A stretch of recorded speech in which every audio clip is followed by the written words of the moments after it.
Hello, how's everyone over there?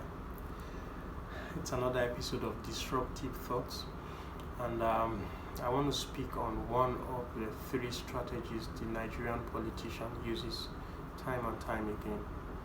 The three strategies I mentioned, which are the major strategies, not the only strategies, are financial inducement or material inducement, vote buying, and religious bigotry and tribalism. These are three very effective strategies they have used repeatedly, and they keep using them because we keep responding. The day we stop responding is the day they will stop using these strategies and maybe look for some other strategy. But I'm going to major on the financial inducement. It's disheartening, it's belittling for anyone to offer you money for your vote.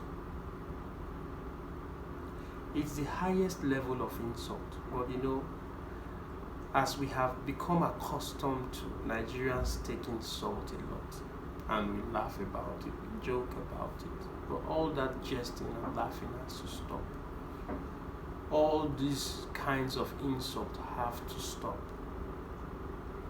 What amount of money can you be offered as compensation for bad governance?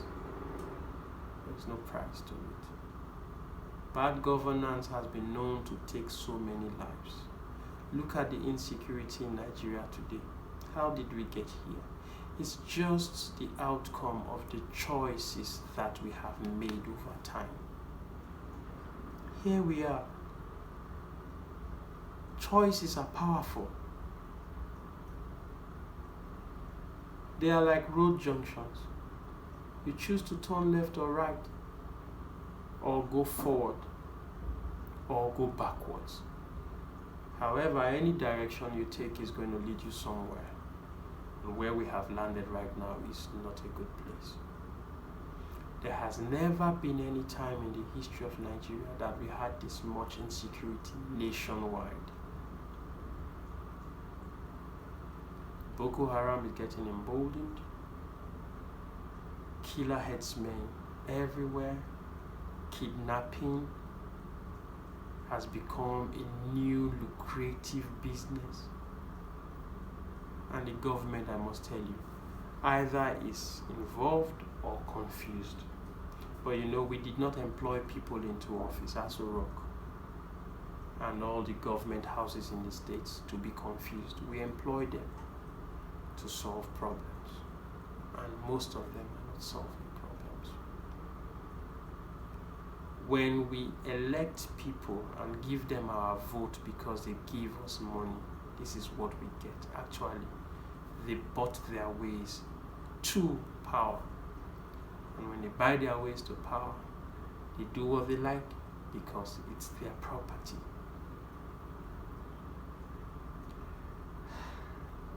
You know why people sell votes? People sell votes because they have been sold a lie that their votes don't count. And that is the biggest lie in the political arena, that votes in Nigeria don't count. Votes count. Let me tell you who the Nigerian politician is, first of all, before I let you know why I say votes count. The Nigerian politician is the average Nigerian politician is a very wicked and unreasonable person who has greed to the teeth. They can't give you their money for any reason. But when it comes to election period, they all of a sudden become very charitable people, philanthropists, doling money here and there to induce people, because they know that these people have been engineered over the years to be poor, and they have created mechanisms to keep them poor, and so that every single time it will be a matter of the highest bidder buying their way into office. Some have failed, but most of the time this works. Why does it work? It works because you allow it to work. Now, having said who the average Nigerian politician is, have you seen that they won't just hand you money if they didn't need that thing they need from you, which is your vote? Never say your vote doesn't count. When they make you feel like your vote doesn't count, they cheapen your vote. It's like bargain. You try to tell the seller that this thing is not worth what you're saying, but this is what I'm willing to pay for it. But in your heart of hearts, you know that it's worth so much, but you want to get it for very little amount of money. That's what you call a good bargain. So the politician is trying to strike a good bargain. And then they tell you your vote is worth nothing, but they are willing to give you something for it. And then some people say, okay, even when I vote, it doesn't count. It doesn't count because you and your likes have that mentality. That's why it doesn't count. They say a little drops make an ocean. As you think that way, so many Nigerians think that way. Put yourselves together, you are in the millions. Do you know what kind of effect that is? You give them room for rigging. Everybody who goes to register and does not vote is actually a statistic for rigging.